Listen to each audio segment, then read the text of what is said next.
So, one of the most important things, if not the most important thing, is focus. So I just want to let's bring the attention onto what the power of focus is and what it means for us, which is I'll start with a story. You might have heard of it. Somebody walks into a diner and lo and behold, they see Bill Gates Sr. and Warren Buffett. So they see these people who are extremely wealthy. And at that point in time, they're the two wealthiest people on the planet. And they're like, they ask them, what do what's the secret to your wealth? What's the most important thing? And the answer was unanimous. I think they all wrote it down on a piece of paper without showing each other. And turns out their answer was focus. Hmm. So leading into that, for me, when I was True story. yeah, it's a true story. I literally hanging out in a diner. Oh, I guess Warren Buffett hangs out in. I'll send you the video. I'll send you a video. Yeah. And it's coming out of Warren's mouth. So yeah. Okay, cool. Yeah. And another thing that's from them. And let's explore from my personal experience, and then we'll explore biologically, and then we'll dig into it deeper. So from my personal experience, when I went through sadhana bala, the most powerful thing was that I was able to bring focus and discipline to my life. So when I had a certain routine or structure in my day and systems that I was following, I found that I was able to achieve far, far more than I was ever able to achieve. And I felt very good doing it, not because of the rewards of what I was achieving at the end, but the biochemical reactions that were probably occurring as a result of me being focused on one thing and maintaining that course of action. So for me, I found that focus has lengthened to the point where a couple of years ago, I had difficulty paying attention reading books that I didn't really find very interesting. But today, there's a kind of a curiosity that I can go and read a book like this, right, and I can still retain it, and I can focus on it for far longer, even if it's not something that I might not, if it's something I may not really enjoy. So whether it's something I enjoy or I don't enjoy, that ability to focus and hone in on it, I've been able to do. And there's this thing they say in yoga, right? Which is like, if you keep your attention on something, anything in the universe, the whole universe itself will yield to you. So let's return to the biology of it, right? Which is the third thing that I mentioned. Essentially, it turns out that if we do focus on something, we will consistently, if we focus on something, then we will go beyond the boundaries of what is considered possible. Right. And we will end up achieving something that's impossible. It doesn't just have to be in sports. It doesn't just have to be arts. It could be in business, could be in anything, could be in any activity. So I just wanted to share that. What do you want to dig into, Dee? Yeah, no, that's amazing. I actually now do want to read Art of Impossible. The Art of Impossible. Yeah. Whatever it is, yeah. Stephen Kotler. Yeah, I highly recommend it. Definitely stimulated my curiosity because I'm always very curious about how people do impossible things. I don't watch football ever, but I am one of Tom Brady's biggest fans because of just his ability to focus and to build himself in a way that makes him such an excellent athlete. I mean, I don't know if you followed his career ever, but he was just like this, tall, scrawny kid, not even the best football player, really, when he joined when he was playing college football. And nobody would have ever thought he could have had an illustrious career. Nobody could have even thought that he could have had a career. Forget about having an illustrious career. Mm-hmm. And he talks about it in his book, TB12 Method. He doesn't go into in terms of like great detail because he's really talking about his diet and how it's kind of allowed him to be this incredible athlete well into his 40s and and kind of achieve the impossible, because most athletes burn out in their early 30s, mid 30s, and that's as far as they go, and they usually end up with a lot of injuries that disable them from really playing. So it's not that they don't necessarily want long careers, it's just that they can't have long careers. But in his case, he was such a mediocre athlete, but he really kind of built himself in a way through complete focus, where he looked at every aspect of his of what it takes to be a great athlete. So he looked at his diet. He looked at what it means to have really excellent recovery. Like, how can I eat in a way that A, I have less injuries when I'm playing, B, what kind of diet and what kind of mechanism will allow me to recover really quickly after game, because the recovery is a very big part of an athlete's sort of like ability to get back in and to play an excellent game again, right? And then what can I do to minimize my injuries? And then in addition to that, there's also like all his leadership abilities. Like how does he take his team again and again and again and again, Super Bowl after Super Bowl, and lead them to victory, right? And how does he, again, as a skill, turn out to be the best quarterback in the world? Again, like I said, I don't follow his career. I don't watch football. Keith does, but I'm totally fascinated by him because what he brings to his work is an ardent passion, complete devotion, and that is what fuels his focus. So when we talk about focus, and so focusing on the mechanics of focus,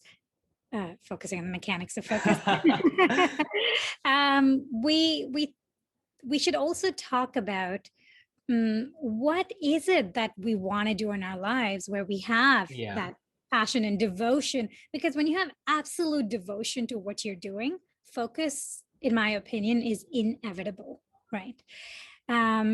And I think some of the things we talked about in terms of like undoing or unlearning things is that, at least in our case, we've learned to value the things that society has valued. So we've both gone through journeys where we've kind of just done the run-of-the-mill stuff, and because we had to check off certain boxes, right?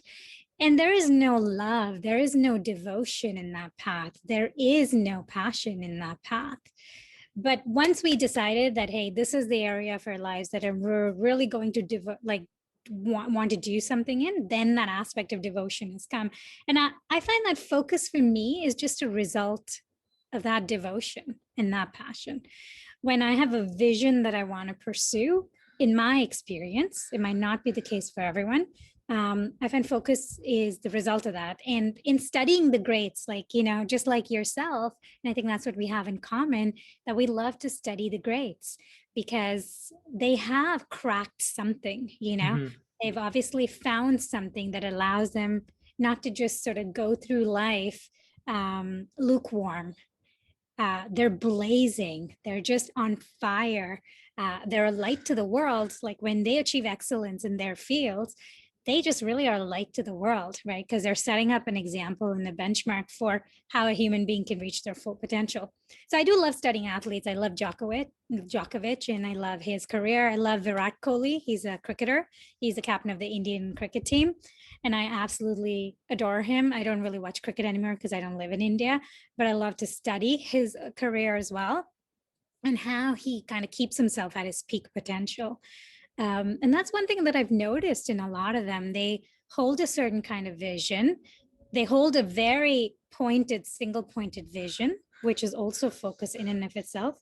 They're burning towards that vision. They have an absolute devotion. And the result of all of that is this absolute focus, Yeah, and the mechanics of focus, the first aspect, I mean, even if whether or not you look at them through the art of impossible or other aspects, I think you've also landed on the same thing, which is the motivation or the inspiration. What is it that's driving you to do it? What are your curiosities? What are your passions? Right. What are the intersections of your curiosities and your passions and your drives and your driving factor and your interest? What is the intrinsic motivation versus what is the extrinsic motivation? You set the North Star, you work towards the North Star. What is your systems that you set up? These that are, they're your daily systems, your weekly systems, your monthly systems that you're going to repeat, that are going to be your routine, so that eventually you can blow past and create an exponential curve of results that is beyond what you even expect. And I think that's what's also very important. But if you try to do the run of the mill, then you have some system that someone else has set up, but you're not putting your life into it. I think that's another thing I got off from what you said, which is if we're putting our life into it, that sense of devotion, then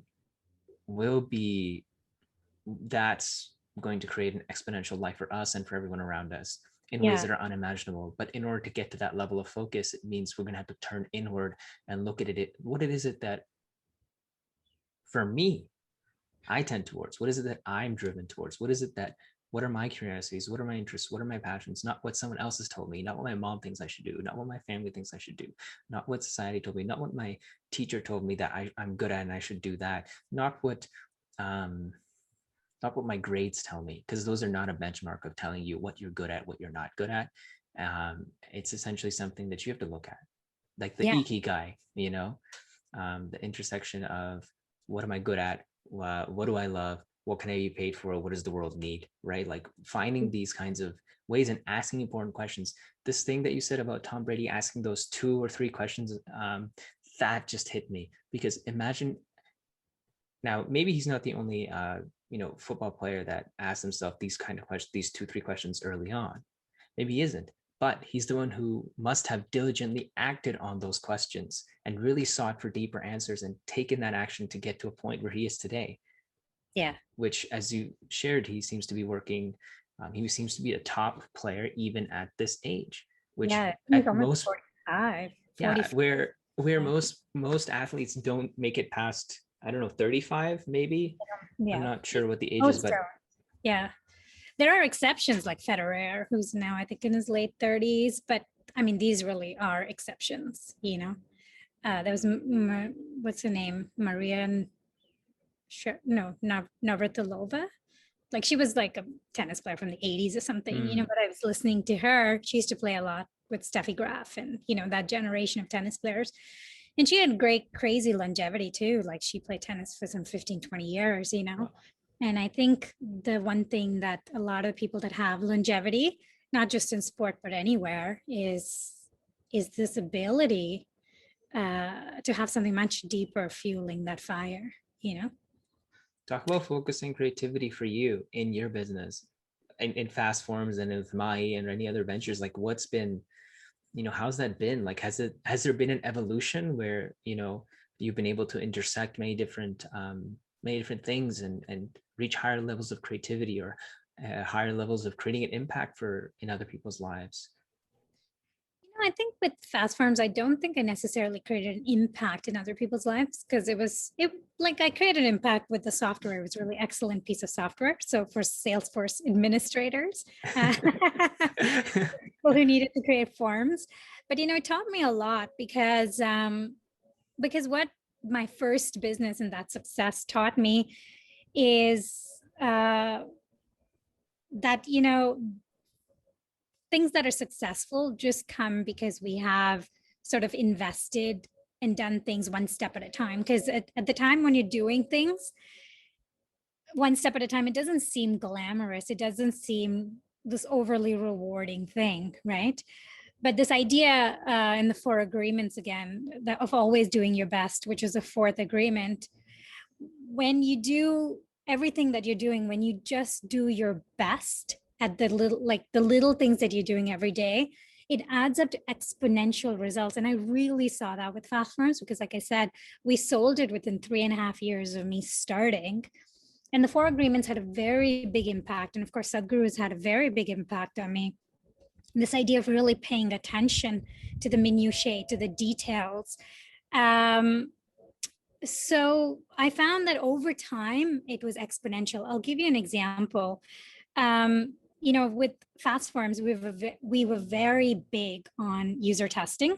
Like every single feature was user tested at the design stage, not after we coded it. So at the prototype stage. So it would add like an extra week in our development cycle, because sometimes it would even extra 2 weeks in a development cycle. A lot of software companies are not dedicated to it, but I learned this from FreshBooks because I connected with very much like you. I always go to the people that know much more than me, and I try to learn from them. And so I had reached out to some of the product managers at FreshBooks, because it's a really well admired software company based out of Toronto.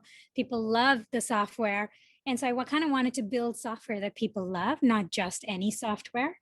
So one of the things they said is that, building intuitive software means having real users user tested. Every single feature is user tested. There's not a single feature they've released without user testing. So we incorporated that in our agile methodology, and we would user test every single feature, like right till the moment that I sold it. And what was interesting is that every time we user tested a feature, you're kind of creating something that's super intuitive just for that one feature. But over time, that intuitiveness just multiplied exponentially, making it a really loved app. Like all of the users that would use Fast Forms would be amazed at how you could do complex functionality. And we're building complex forms here, not simple, like, contact us forms, very complex forms, sometimes 10 pages with crazy amounts of logic in the back end, application forms, government forms, healthcare forms, with crazy amounts of lots and lots of logic in the back end. A lot of data, though. Yeah, definitely. There must be a lot of Collect a different lot of logic. data. Exactly. Yeah, you can collect a lot of data and forms, right? So it can get complex quickly. So then how do you still keep that intuitive, and how do you still keep that user friendly? It was like the decisions we were making, the small decisions, which added up exponentially. So that's an example. And I think that was a big learning process for me. I can't say I was crazy about building a software company. At the time, it was the opportunity that I had on hand that my husband had facilitated for me, because he had this idea he'd wanted to build a software company. And I said, okay, I'll help you with that. But I never thought I would end up running it.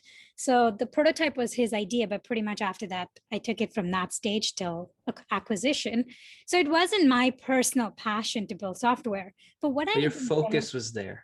Focus was there. Your focus was on those the most needle mover, the most, like, the one needle moving thing in any organization is to be customer centric, and to do that all the way to the end, which a lot of companies would lose, right? But as you were growing, you still maintained that for every little feature. You made sure you maintained your attention, you placed your attention onto those few features, these new features, and making sure that they're user tested, that they are delivering value, and then that compounded and really created that exponential growth. So you still had that motivation, there was some motivation to maintain that focus. Now it's what we're moving from is like individual, from you as an individual, like you operating with that focus, into the focus of an organization, of a collective, towards making something happen. And that's what created exponential results for multiple people. And that's impactful. That's life-changing. So I don't have experience doing that, but having studied movements, or having being very interested in people that create movements, whether it's Gandhi, who obviously created the most successful nonviolent movement in the history of mankind, and ousted the English colony. When you study like the core of any movement, it is that ability to focus everyone behind one vision. There is a better future.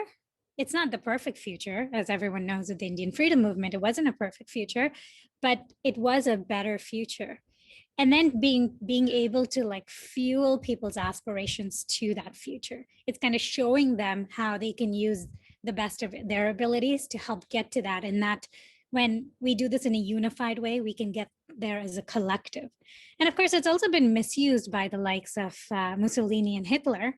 They were also able to focus people's anger in a way and channel it in a very destructive way. And they were extremely successful. So like, I think the collective focus can be channeled in any which way. But if you want to aspire to be the person that channels the collective focus, it still starts with your own individual focus. Like, what do you want to create? Do you want to create mayhem? Do you want to create chaos? Or do you want to create love? Do you want to create peace?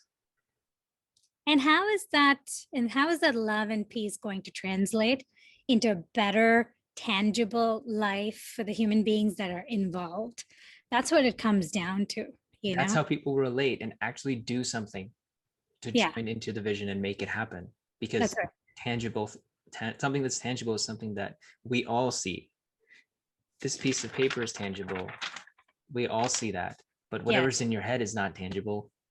So I think like that's actually a very powerful distinction as well that you've made. It's got to be tangible. Like, people have to be able to touch it, feel it, see it. It's got to make a difference in their lives. If it's not making a difference in their lives, then they're not going to join any movements. Unless it's internal, unless they also experience something that's beyond the senses, like we have with meditation and yoga. So I do want to add that caveat in, because there are other dimensions. I don't know. I don't know if it's an appropriate way to say it, but that's another kind of movement. It's a consciousness movement. It's far more subtle.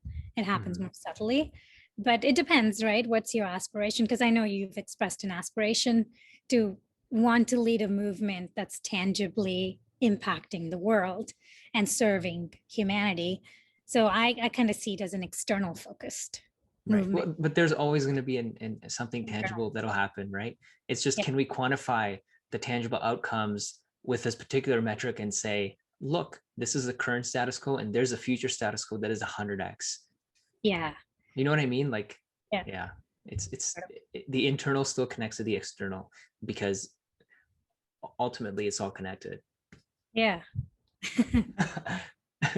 I don't know. Did we go off tangent from the main question I asked you, which was basically about with fast forms and with Maahi, the intersection of your curiosities and passions and interests into the focus of what you're doing. And I think actually you were saying with fast forms, it was just the situation was there and you were making use of it. But today with Maahi, you're creating the situation. You're leveraging your creator mindset to look at this is the current status quo, and the future status quo can be far bigger and far more helpful to more people to really create an impact, not just for a particular set of like Salesforce people, but for the life on this planet, since it's on sustainable growth of plants, and also for the people who will be able to grow organic food and across various different dimensions. I think this is where the multidisciplinary and interdisciplinary aspects also come in.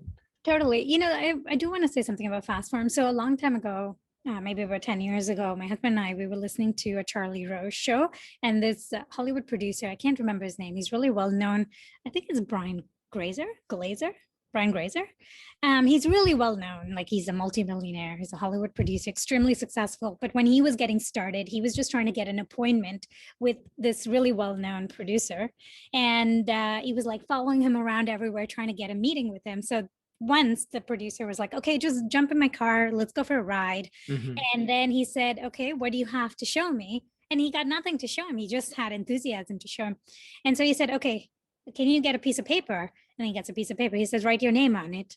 Okay. And then give me that piece of paper. And then he gave him a piece of paper. And he said, well, now at least you have something to show. You've got a piece of paper with your name written on it. And that really stuck with me, because I thought, yeah, like, no one's going to give me the ticket to do anything in the world. I got to write my own ticket, because, like, I don't come from a family with means, or we don't have anything ready-made for someone to sort of like a vehicle for them to offer us. So I thought, I got to write my own ticket. And Keith and I always talked about that story, which is like, fast forms became that ticket. It was like an opportunity that came, and I just ran with it, and I did my best. Like, I really followed that agreement, and I really focused on that opportunity. I didn't kind of look at it as good or bad. It was an opportunity, and I was going to see what I could do with the opportunity, right? And then now I have that ticket with my name on it. I'm a successful entrepreneur. I have a business that I've sold. Now people will actually give me time of the day, right? Because if I did go to raise money, they'll see that I have a success under my belt. They may or may not fund me, but at least they'll give me a meeting, perhaps, So that, I think, was a really key story. And that's what fast forms taught me, that just find a way to write your ticket with that initial success. Do it somehow, you get an opportunity, not an opportunity comes, just like run with it. There is no perfect opportunity. And the second thing about Maahi is that what I did the second time around, because we had financial success the first time around, this time around, I didn't want to jump into something and commit myself, because whenever you jump into an entrepreneurship endeavor, sometimes it can be a 20-year path. This happened to be a 3.5, 4-year path, but if it's a 20-year path, it better be something you really, really care about, right? So this time around, because I had the 2.5 years off, which was kind of my health recovery break, and my creative break, and my time to spend time with Arya, I really explored my curiosities around the environment, climate change, sustainability, what it means to have a circular economy, what it means to have sustainable cities, what kind of urban environments could generate sustainability. And of course, I was deeply inspired by Sadhguru's Rally for Rivers. It had a huge impact on me. The scale at which they're trying to rejuvenate the rivers in India, it really blew my mind. And so I was deeply impacted and influenced in so many different ways, and I followed many curiosities, and then a few different avenues. And of course, I also had a lot of curiosity around how does the human mechanism work? Like, what helps us be vital? What is it that causes breakdown in that vitality? Just because I was like dealing with my own health issues. And a lot of my healing came from plant medicine, right? The Ayurvedic doctors and the Siddha doctors. It didn't come from allopathy. So I started to think, there's a modality here that should be more mainstream. So it's the intersection of all of those. So urban agriculture, access to food and nutrition for all. How do we design urban spaces in a way that it's not killing off our pollinators, our bees, our birds, our worms?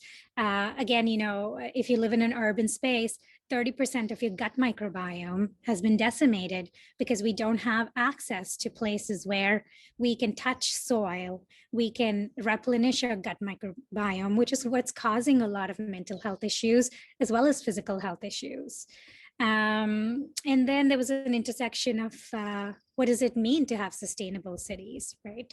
Like if the food supply chain gets suspended, then how can these cities be independent and sustainable?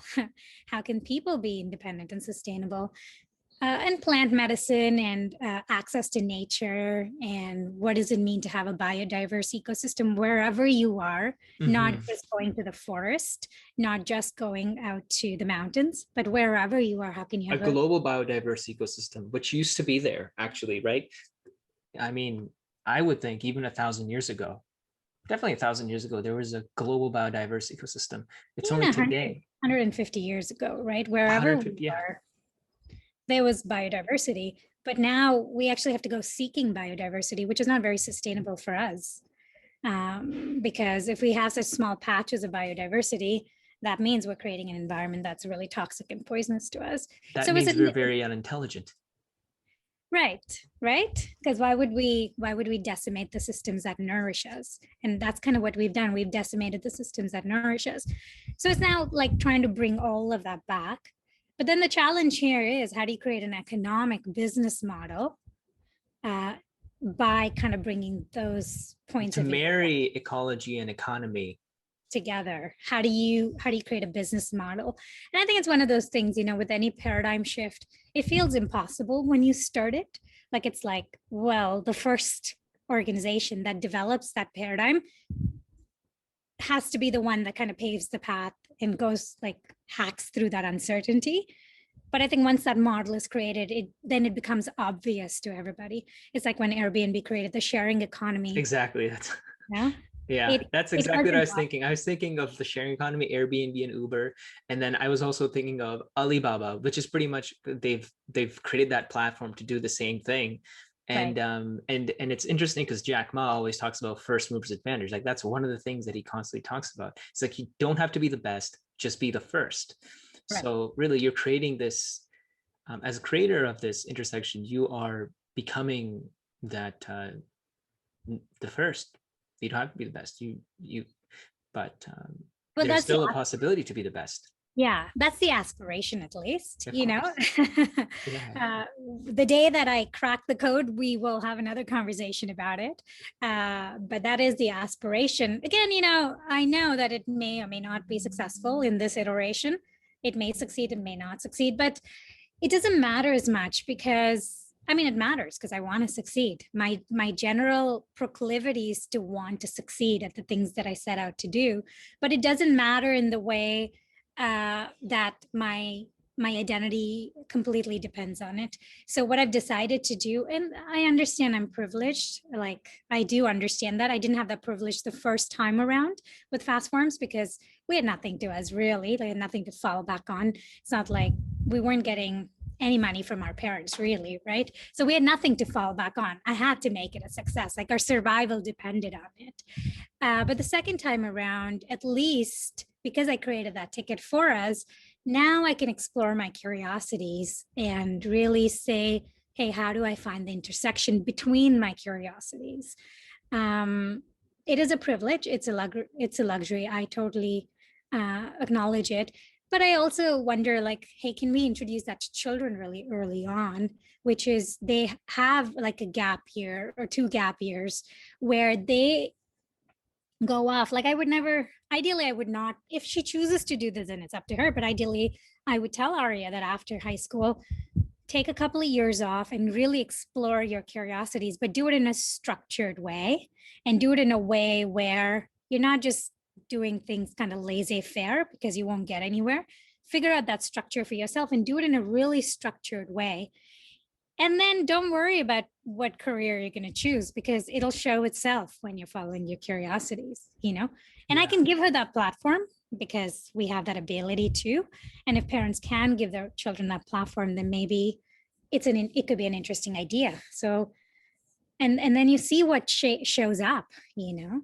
And personally, like this is my, for me, when I was in my undergrad, I was not always attending class. I was not a good student. I was a terrible student. And my focus was always on like going to pitch competitions and applying for grants and trying to work on the next startup idea. And that was the freedom for me, which is during university, I was exploring what I really wanted to do. And I still got my degree in 4 years, engineering degree. And then I ended up doing well enough that I got into a master's program, which I chose to do almost not last minute, but in my final year, I chose to go into that because of all the work that I did during my undergrad. That this path of innovation, the path of entrepreneurship, is something that's impactful and something that I want to take forward and apply the principles of engineering and design that I've learned into that aspect. Because engineering is not like just sitting on the computer and coding. Engineering is not just doing 3D models of machines and buildings. Engineering is not just going to a site and checking the quality assurance. All that's not what engineering is. These are just activities of engineering, but engineering is something totally different. It's about the principles and the design and the way of thinking and the way of doing things, and it applies across the board. Right. And so I think the kind of freedom that you're talking about, it's not even necessarily about being privileged in that position, because I wasn't using any particular privilege for that. The only thing I was doing was saying, at that point in time, when you're 18, 19 years old and you have decided I'm going to go to university, how else are you spending your time outside of your classes, outside of your studying? And how important are your grades for you? My grades were not that important for me because I wasn't planning to do too much, especially after in my first year when I realized this is not what I wanted to do moving forward, a career or whatever. So I think, like you're saying, it's important to pursue your curiosities and to have that structure, but you can also do it in parallel to that safe bet. Right. Or if you don't have the privilege, if you don't have that kind of privilege that you're talking about, because it's not necessary that both have to. Either or is not necessary. This and that is also a possibility. Yes, it's a possibility. It's definitely a possibility. Yeah. And again, with curiosities, you just never know where the intersection happens. You just never know. All these seemingly disparate things that you're doing, I mean, it's the law of one, right? Everything is one. And what I've kind of realized is that all these seemingly disparate things have somehow merged and unified into the one thing that I'm pursuing. One remains to see. It remains to be seen how it'll turn out, but at least I can see that what I would have seen was different phases of my life and very disparate things have now kind of unified into the same thing, the one thing. So I would highly encourage people to pursue their curiosities, which is a contradiction because we're talking about focus on one end, and now we're saying pursue your curiosities. But even when you're pursuing your curiosities, it trains your focus. Don't be superficial about it.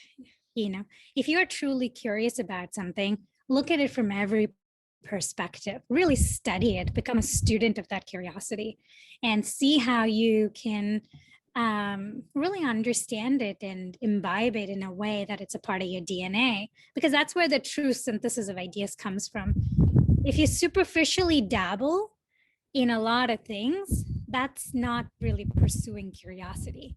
But there is this other thing that it allows you to have a breadth of thinking and allows you to adopt other perspectives. So it's not that you shouldn't dabble, but it's rather that you can dabble, but make sure that you still go deep in something.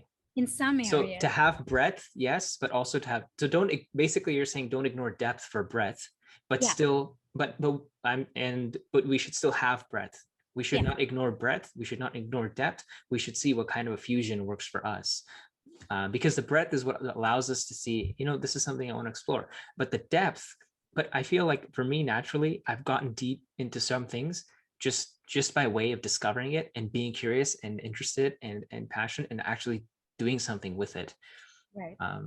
So, yeah, and then, no, exactly. and still maintaining that curiosity to look into other perspectives and from other angles and into other areas. But totally, it's like, what is your T, right? It's like T, exactly. I was thinking of the T as well. Yeah. What's the T? So obviously there's like the generalization, the general stuff along the top of the T. And I would look at the pie. Yeah, or the pie. I had this conversation earlier with someone else. With Trent, actually. He was talking to me. He also mentioned the T, and I'm like, well, why the T? Why? Because in the future it's not going to be. I'm like, that's unidisciplinary. You can go multidisciplinary. You have the pie. Yeah. And then we ended up saying, well, what about a W? Because that's interdisciplinary. Oh, right. Like you're saying, the intersection between the. Yeah, and you're going deep in different things, and you're still intersecting. So I think what we're coming to here is that there is further exploration, and that there is no there's no right answer, but there's further exploration, which can introduce tremendous possibility in our lives, and we're headed in that direction, actually, as we have higher and higher platforms of things for survival. Like, we don't have to necessarily, if in the future we have like universal basic income or something similar, then we have the opportunity to become creators and look deeper. I actually think UBI, and maybe we could wrap up after this. Gotta put Arya to bed. I actually think UBI would be a blessing. Again, I don't know how we would sustain that with our current monetary system, because our current monetary system would not allow us to print unlimited amounts of money. That would lead to crazy inflation. So then there'd have to be an evolution even in our monetary and our fiscal systems. But anyways, that's another story. But I think UBI would be very beneficial for humanity, because I think what even COVID has taught us, when people got off the treadmill of like throwing their kids in daycare, running to work, coming back, picking up your kids, cooking dinner. I mean, it was just such an exhausting treadmill to nowhere. And people, as challenging as COVID has been, people have really had the opportunity to slow down in their lives. And I think with a lot of the participants in the Maahi pilot here in Vancouver, that's a conversation I've had with them, where they would have never been able to participate in this pilot if they had the same frantic lifestyles. And that's sort of like frantic 40-year mortgage, chase this, chase that, just survival for year after year after year for 40 years, and then looking forward to a certain kind of retirement is very depleting and very exhausting and demoralizing, and it keeps people trapped in this vicious cycle. So I think UBI, again, I don't know how the mechanics of it would play out, but let's say the mechanics of it were to play out in a way that we could create systems that give people universal basic income. I really do feel that people would use it well. And I truly believe in the creative ability of human beings, because when I see people and the way they've risen up to growing their own food in the Maahi pilots, they don't have to do it, but it's the creative potential in them that seeks expression. So yes, we would always have a segment of the population that's just going to do drugs and smoke pot and do nothing and play video games all day. But that percentage of the population is already doing that anyways. They're doing it on EI, they're doing it on some other form of unemployment. There's lots of 30, 40-year-olds that live in their parents' basements and do that, So that percentage of the population will always exist. But then there's a larger percentage of the population where I feel that the creative potential might really thrive.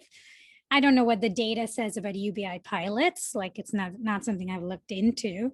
And a lot of UBI pilots have actually been terminated almost prematurely, like the ones in Ontario. So I don't know if they've even collected data over like in a longitudinal study. But really, truly, my sense is that, the creative potential of a human being seeks expression. It just does, Yeah. Otherwise, there's this repression. And what's really interesting, this question that I'm asking when I look at this is, what purpose would that serve to have a UBI, and that works? And then the other question is, well, what purpose would it serve to maintain what we have right now?